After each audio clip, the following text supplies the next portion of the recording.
Hi everyone, I'm so sorry this video took so long to come out, but I was in a filming rut for quite some time, and I also wanted to make sure that I got it right. But don't worry, I have plenty of ideas in this little blue journal that are completely written out and ready to be filmed, and this is my 4th video filming today. So I hope to be back in action completely on this channel, but it's just, you know, sometimes you get in a rut, and I was in one of those.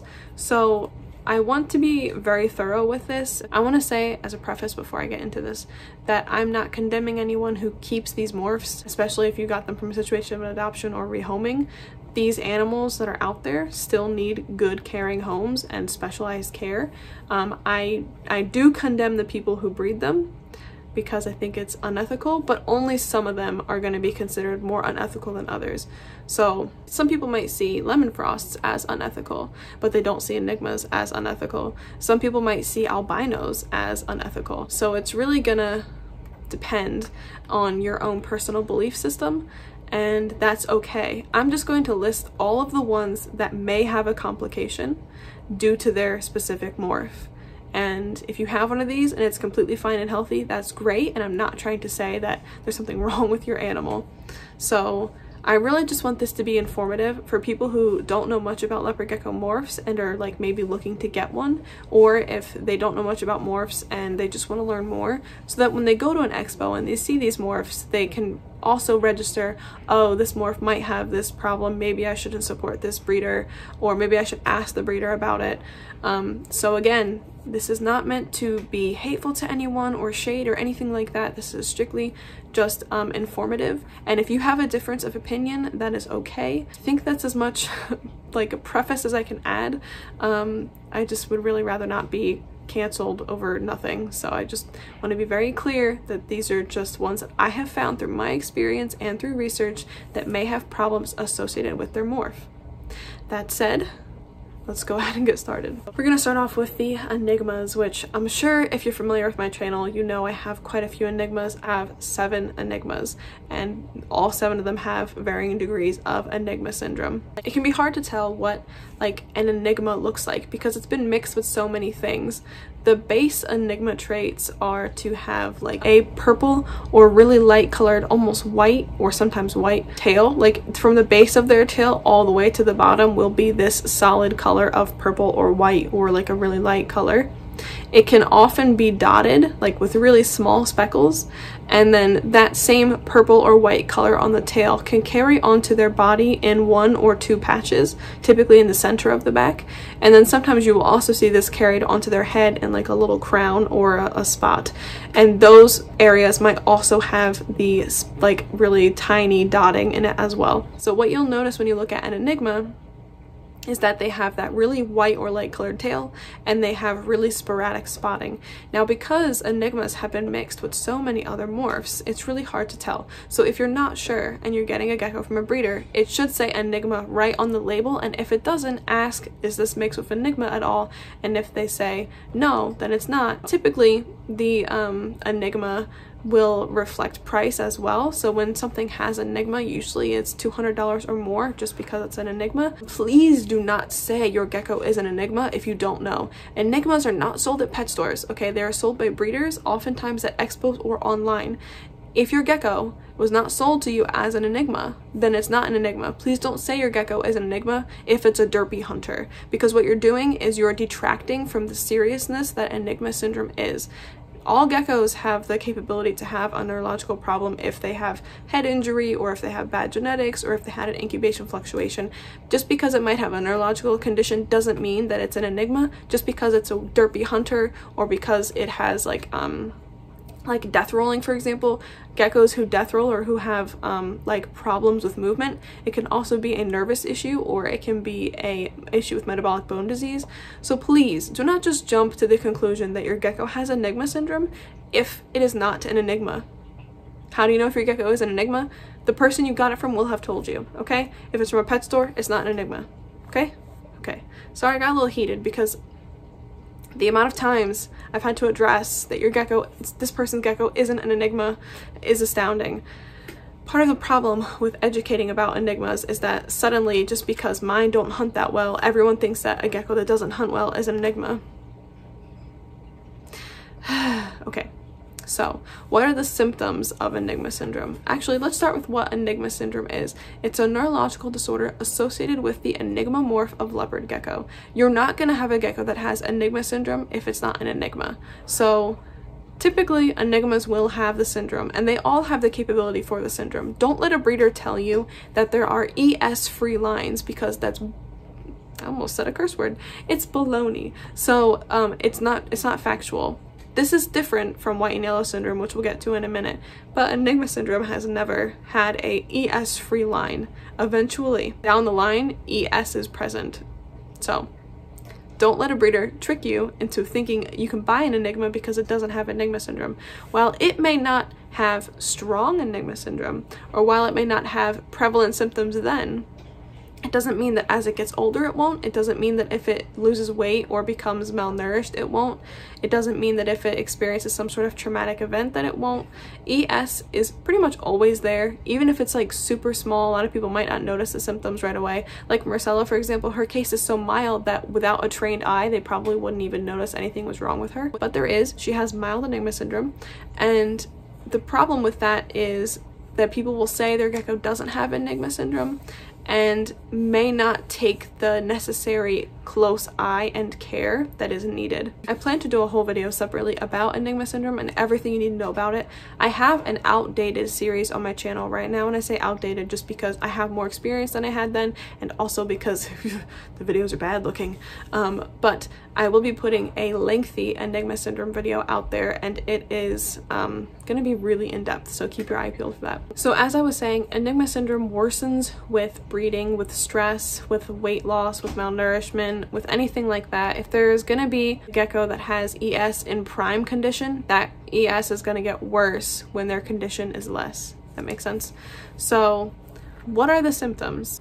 So this is Shireen, and Shireen is currently stargazing. And stargazing is basically just where the gecko has their head oriented in one direction for a really long time, typically upwards or to the side, basically gazing at the stars. This is Gilly, and she is circling. Oh, and that last gecko was Edard, by the way. So this is Gilly, and she is circling, which is generally how Enigmas move, just in general. A lot of them are a bit wobbly. Straight lines can be kind of a hard thing for them. This is Shireen, and there she just did a little tiny death roll because she couldn't orient herself. Here's Roz poorly aiming for food. And then here is Shireen shedding. Now, I couldn't get all of the symptoms on camera. You know, I could only get death rolling for a second. I got circling and stargazing. Head tilting and head bobbing are pretty explanatory. But I wanted to include Shireen shedding and Roz eating so that you could see a bit of how their movements in general are just not normal. A lot of times it has to do with the outside stressors. So, for example, my Enigmas are very sensitive to water droplets. So if there is a water droplet on the surface of their substrate, which is kitchen cabinet liner, if there is a water droplet on that substrate and they put their hand on it, they will immediately fling backwards because it's not what they were expecting. Like it's a stressor. It can be said for all kinds of things, including just their own shed touching their body can cause them to death roll because so much stimuli that's stressful to them at one time. And also the act of shedding is difficult for them because they have difficulty coordinating movements to be able to pull the shed off. So some geckos have very mild symptoms and you might only see them head bob or circle occasionally. Some have more severe Enigma syndrome and you'll see them death roll. It can be anywhere in between there. It can be very slight symptoms occasionally, and it can be more severe ones more frequently. Now, it's pretty rare to see this, but some Enigmas will have seizures. I had one gecko have a seizure. Fortunately, she hasn't had one ever since. It is possible for Enigmas to have seizures, so keep that in mind. In terms of like lifelong assistance, some geckos with Enigma syndrome will need assisted shed and assisted feeding. All of my Enigmas are tongue fed, and I need to assist the shed of one of them pretty regularly, and there's two that sometimes need it. In the beginning it was a lot worse, but as you know, they've gotten better in my care, then they haven't needed as much assistance. But the reason why Enigmas are unethical is because of their neurological disorder that impacts their daily functioning. And when people breed Enigmas, they are profiting off of the suffering of these animals. And as I've stated, there is no such thing as an Enigma syndrome free line. If you want another opinion on that, you can check out Gecko Boa, who has talked about it on his website, but he says outright that breeding efforts for years have not been able to indicate that Enigma syndrome can be separated from the Enigma morph so that there is no symptom, or there is no syndrome, so it's impossible to do. So if someone is trying to tell you that they can separate the symptom from the morph and that you can get a pretty Enigma gecko without the disorder, it's just not possible. Even if they don't display strong symptoms, their offspring could. So that's that. I'm gonna move on to white and yellow morphs, which are another gecko that can be seen having neurological disorder, but it's not quite the same as Enigma. In fact, the symptoms are totally different, and there can be lines of white and yellow that don't have the syndrome, although that's a complicated matter, and we'll get to that in a minute. So what does a white and yellow gecko look like? It's basically going to be a gecko that has really high white sides on its body. So we'll say like a typical gecko has like a white underside and then like a yellow a yellow top side. And on a white and yellow gecko, the bottom side white is going to extend higher up to the top of the body. White and yellow has also been paired with like literally everything under the sun, so white and yellows look quite different across the board, just like Enigmas. And so if you are curious if a gecko is a white and yellow, you may see W&Y or white and yellow on the deli cup or on the website that they're selling the gecko from. So if you're curious and it doesn't say that, just ask and the breeder will tell you. So white and yellow syndrome presents itself as more of an equilibrium issue. So instead of circling or having seizures or death rolling or having head bobbing and tilting, it's more of like a, when they go to execute a movement, it's like whoop, it's like a more of like a mispronounced step. But basically it's just like really wide steps. Like they'll go to take a step and they'll kind of like pull back some, and it can often cause them to just like topple. So like if you're holding one in your hand and it goes to make this step and it misses it, it can just kind of and topple over. It's definitely not as bad as Enigma syndrome, but by no means does that mean that it's ethical. And so when you get a white and yellow, sometimes people will say that their line doesn't have any white and yellow. Sometimes it's true. Sometimes it's not. Gecko Boa, a person I mentioned prior, when it came to Enigma syndrome, was able to separate white and yellow after numerous generations of a lineage. However, a lot of people will take a gecko that has no white and yellow syndrome and their line, like their family line, hasn't had any, and so they are considered white and yellow syndrome free, so they don't have the possibility to have the syndrome or to pass it on. Some breeders will take these geckos and they'll mix them with geckos who don't have that qualification of being completely free of the syndrome and free of being able to pass it on, and then they'll breed them and it will destroy all that work. So it's kind of hard to know who to trust if you want a white and yellow. If you really want a white and yellow or Enigma or any of the animals I mentioned on this list, but don't want to support the unethical breeding behind it, then you don't have to buy from a breeder. You can find one for a situation of rehoming on Craigslist. It may be harder with different morphs, but it is very possible. You just have to wait usually. Okay, so those are the two that have like prevalent neurological disorders, but there are others that don't have neurological problems, but they're still unethical, such as the lemon frost leopard gecko. So the lemon frost leopard gecko is relatively new. In fact, I first saw the one that went for sale at Tinley Park at an auction in 2016. And it was like the offspring of the first two lemon frosts that had been purchased before that. They went for thousands of dollars at an auction. Back then I was probably a little bit less like angsty about it as I am now, because back then I just thought like, oh, it's a cool morph, you know? But now we know that the morph has cancerous tumors associated with it.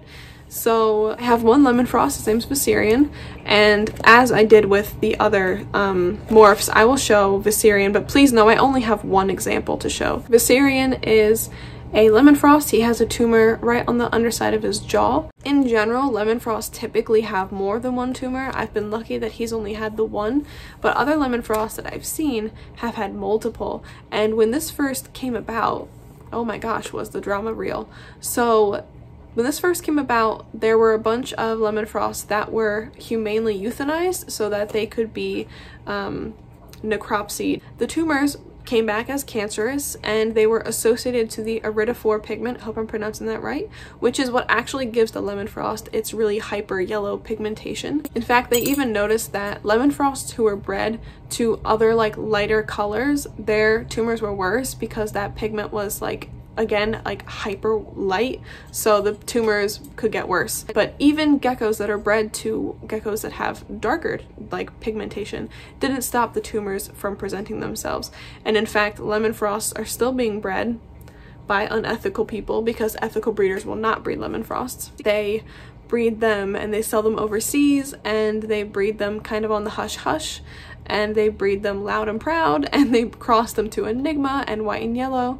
And it's just like really a shame that money is put before the well-being of this morph. I'm not sure what the longevity is for a gecko that has cancer like Viserion or any other lemon frost, but from some people I've talked to, there's been cases of them dying 9 months after the tumors present, which typically the tumors present within the first year. So there's been cases of them dying less than a year after the first tumors present. There's been cases of some of them living a couple of years with just one tumor. So the longevity is really unknown because they are so new still, and I'll have to keep you updated on that. But it's unethical to breed lemon frost because you are creating a gecko that is literally gonna have a cancerous tumor, and they don't just occur on the outside of the body, they occur on the inside of the body. So it's really unethical, and it's really, I don't know, I just don't understand why humanity has to be like this. But if you really want a lemon frost, I suggest not buying from a breeder because they're really expensive, and that money is just going to go back to the breeder so that they can continue to make more lemon frosts and exploit and harm more geckos. Now we're going to go on to the Super Snow morph, and in particular, I think Super Snow Eclipse, but I want to just say Super Snows in general, because if I just narrow it down to Super Snow Eclipse, I might be missing out on some geckos who also have this problem. So a lot of Super Snows are fine and don't have any issues. However, I have seen quite a few Super Snows, and I've had a few in my care that have been indicative that there's a problem with Super Snows. And it might not be the morph in general, it might just be like there was too much inbreeding happening or something with lines of Super Snows in the beginning that now a lot of geckos are affected. I don't know for sure, but I do know that it's something that you can see pretty heavily in Super Snows. So Super Snows just basically have like a white body, and they have a lot of brown or black spotting. Typically the spotting is larger unless it's mixed with Eclipse, in which case then it's smaller. Sometimes they're mixed with Enigma and the dots are really small too. They can also have like a pied look to them where they have some spots that are just white, and often on like their head or their tail. But Super Snows can also be mixed with, like I said, Eclipse, Enigma, Albino to give them varying looks. But in general, if it says Super Snow, in general, if it says Super Snow, that is the gecko I'm talking about, or the morph I'm talking about. Anything added onto it, it still applies because it is Super Snow. And sometimes it's abbreviated as SS, so just keep that in mind. From what I've seen, Super Snows can have deformed faces, and it can be like a sunken space behind the eyes, it can be jaw deformities, it can be like a pointed nose, or like just basically like more indentation around areas of the face. So instead of having like a properly formed face, there'll be like weird indents. Like I said, can be behind the eyes. Sometimes I see them in front of the eyes, around the nose. They can have underbites or overbites, and sometimes this even carries onto the body where they have a strange body shape. I've noticed that some Super Snows can either have a problem holding weight, or they can put on weight too easily. I've noticed that like some Super Snows are just like really finicky. Like when it comes to being fed, they can be really finicky. I've also had 2 geckos that are about to be sent to me, 2 kind of derpier Super Snows. One of them who didn't have any physical problems, but he was just like, he generally was like kind of weird. The other one had sunken spaces behind her eyes, much like Benjen. Both of them, before shipping to me, suffocated on their shed.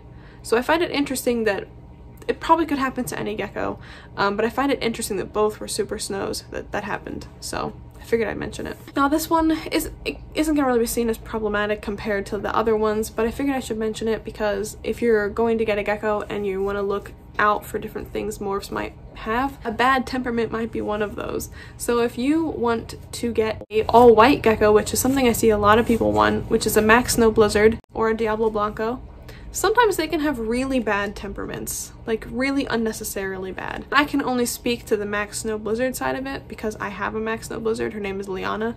She is the grouchiest leopard gecko, and I've had her since she was a baby, so I've been able to work with her whole life. And she is the grouchiest, flightiest gecko. And this is just kind of something a lot of breeders and a lot of pet keepers who are experienced with different morphs know, that blizzards tend to be a bit temperamental. And while there's something problematic about breeding temperamental geckos, as far as I am understanding it, I don't know if that's like something that a person would want, so I figured I should mention it in the video if it's something that you wanted to avoid. So this one is gonna be controversial, but I figured I should mention it just in case.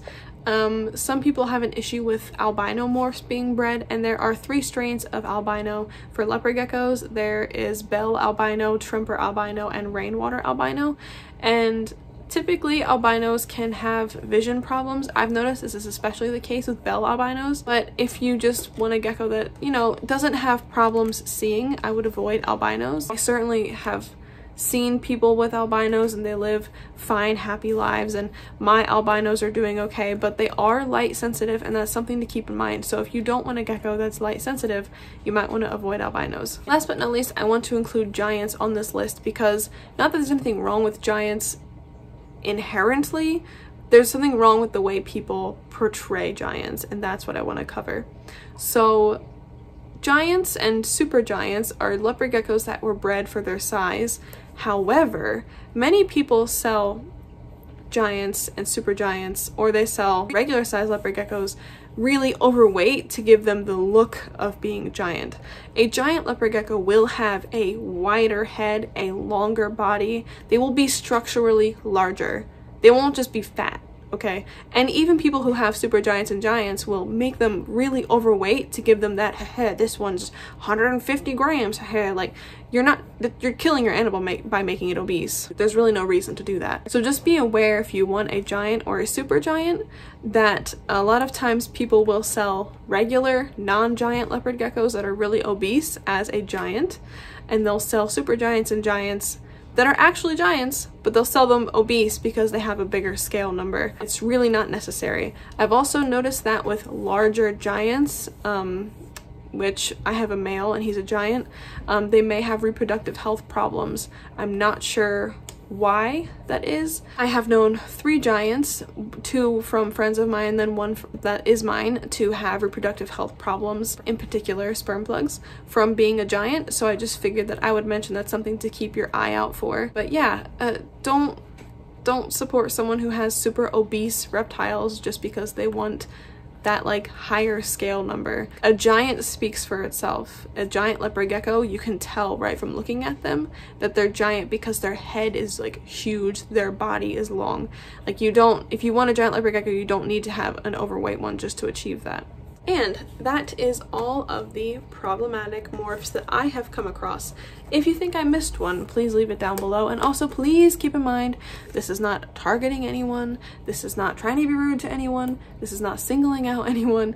I'm literally just trying to make a helpful video for people who might not know that there are problematic morphs. And yeah, that's all. I'm not trying to start any drama, okay? If you are dead set on one of the morphs that I mentioned in this video, please go ahead and look for them from situations of rehoming, or ask breeders if they have any for a small rehoming fee or for free. Typically, I will not pay anything for an Enigma. I will only get them for free. Same thing with the Lemon Frost. I only paid shipping for Viserion. So if you are interested in special needs leopard geckos, reach out to breeders and say, hey, I'm interested in one that has Enigma syndrome or whatever, and I would like to know if you're willing to rehome it to me. I'll pay for shipping, but I'm not comfortable paying for a rehoming fee, blah, blah, blah. Sometimes you'll get breeders that are open-minded about this, and sometimes you won't. But at the very least, I hope this video helped you realize like what morphs you might want to avoid, and what morphs might be like a little bit difficult than others but are still fine to keep, like an albino, for example. So with all that said, thank you for watching. I hope you enjoyed. I hope you learned something. Please subscribe, hit the notification bell, all that good stuff, and I'll see you guys in the next one. Bye!